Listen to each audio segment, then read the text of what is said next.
De acordo com o censo divulgado em fevereiro pela Universidade Federal de Minas Gerais, Belo Horizonte tem 5.344 pessoas em situação de rua.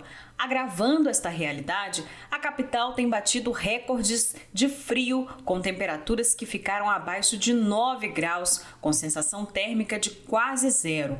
Em junho, um homem em situação de rua morreu de hipotermia.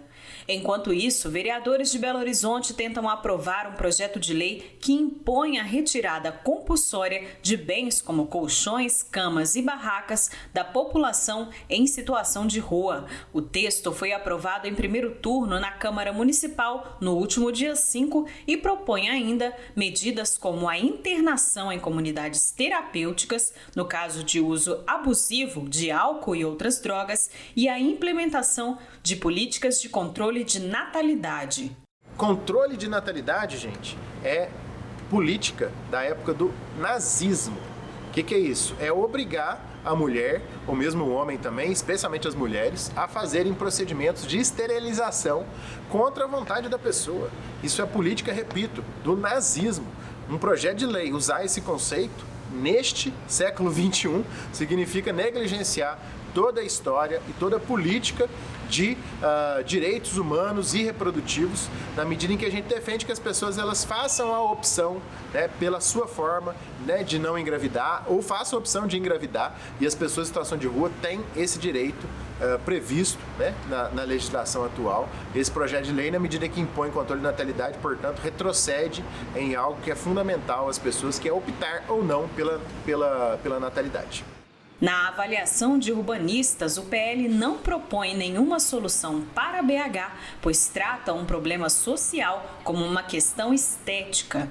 Ou seja, estão muito mais preocupados com a paisagem na cidade do que, de fato, a situação que essas pessoas, famílias inteiras, têm passado, especialmente nesses últimos dias mais frios. A possibilidade de verem subtraídos os bens dessas pessoas que representam permanências mais prolongadas. Ora, como assim? Nos espaços públicos, como o próprio nome diz, são de uso público. E eu acho estranho como que ninguém se mobiliza contra a interdição dos espaços públicos feitos nos edifícios de média e alta renda. Gradis, jardins, pedras, que interditam, né, a fruição dos espaços públicos, que eram o objetivo daqueles locais. Quanto a isso, a gente não viu nenhum tipo de mobilização nem de indignação. Entidades que atuam na pauta afirmam que o contingente de pessoas em situação de rua em Belo Horizonte aumentou significativamente durante a pandemia, mas há muitos anos as políticas para o setor não acompanham a demanda.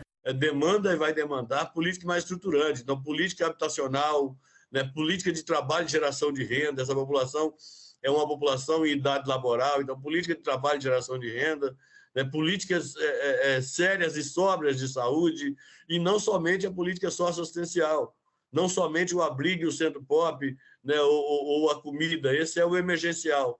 Mas para superar a situação de rua, nós precisamos investir, os poderes públicos precisam investir em políticas estruturantes que passem, né, pelo lugar da moradia e do trabalho de geração de renda.